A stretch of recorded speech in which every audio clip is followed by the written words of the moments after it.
Hi, my name is Guy Law, and this is my documentary, The Most Expensive Jeans You'll Never Own. I'm 33 years old with hemophilia. This is not about me, though. This is about all hemophiliacs and the struggles we went through.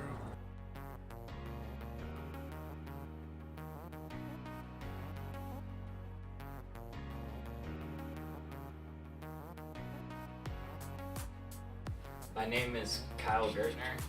I'm 32 and I have hemophilia A severe. An easy way to explain what hemophilia is to think of it as dominoes. Um, your body has, everybody's body has factors that work together whenever anybody experiences any physical trauma. And they work together to form a clot, or what we would perceive as a bruise. In my case, I have severe factor 8, so I'm missing my 8th domino. And if you remove a domino from a chain of dominoes, the process can't be completed. And when I do my treatments, for example, it would be like placing an artificial domino, or that domino, to complete the chain so that the clotting process can begin. Well, I think almost everyone can kind of relate to what a bleed feels like. It's a severe bruise. So anybody who's ever had a bruise kind of knows what they feel like, but imagine that bruise 10 times worse. Whether it's in size or painful. With hemophilia, you have a lot of joint problems, so it would be a bruise that a normal person would have times 10, but in the entire joint. That would be an example of just one bleed. As for actual pain, what I feel, it's usually sharp pain,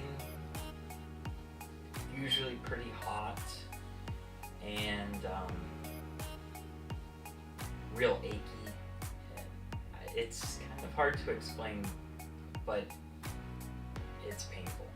There's definitely a misconception about hemophilia, which is that I would bleed if I got cut, bleed out and die if I got cut. That's not the case. I have a tattoo, and I've cut myself multiple times. Bleeding with hemophilia is more internal than it is external, because when it's external, the air can get to it and help build a clot, but internally it can sit and bleed.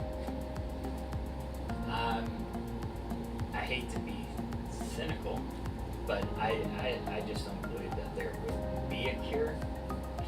Too much money involved. But as for realistic almost cures, there's a lot of technology coming out.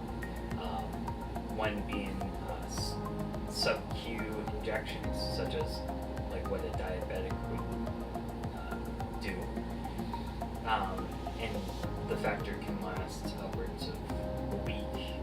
My hopes would be eventually gene therapy could create factor 8 for 30 days plus. I think that would probably be almost as close to a cure as I possibly could imagine. There definitely has been some positives. One would be camp, teaching younger hemophiliacs how to treat themselves properly, and to see them for the first time doing activities that maybe a doctor may say that they shouldn't do, because it was a controlled environment where treatments were readily available and nurses The second would probably be traveling and meeting a lot of hemophiliacs from around the world and developing friendships with everybody. Well, definitely there's plenty of negatives. The main would probably be the joint problems that I have now, the usual swelling or bruising, and other bleeding episodes. But beyond that, there's negatives such as not getting to spend as much time with friends or family because either I'm in pain or, in the case of when I was younger, I would be admitted in the hospital for several days. As for other things as well, schooling was a big thing, being kind of singled out, especially in gym class, because they were worried I was going to get hurt. It definitely was a negative. And also, a side negative would be the addiction, being in so much pain all the time. When I did have bleeds, I was prescribed Oxycontin, in my case, for 5 years, and it became a problem. And so yeah, there's definitely negatives. It's changed a lot over the years. When I was younger, I had to do treatment at the hospital, so I would have to sometimes late at night pack up, be admitted. They'd have to call an IV team. Nowadays it's much easier. I can do it at home, and yeah, it's pretty quick. Maybe 10-15 minutes. Just find a vein, mix my medication, and do a treatment.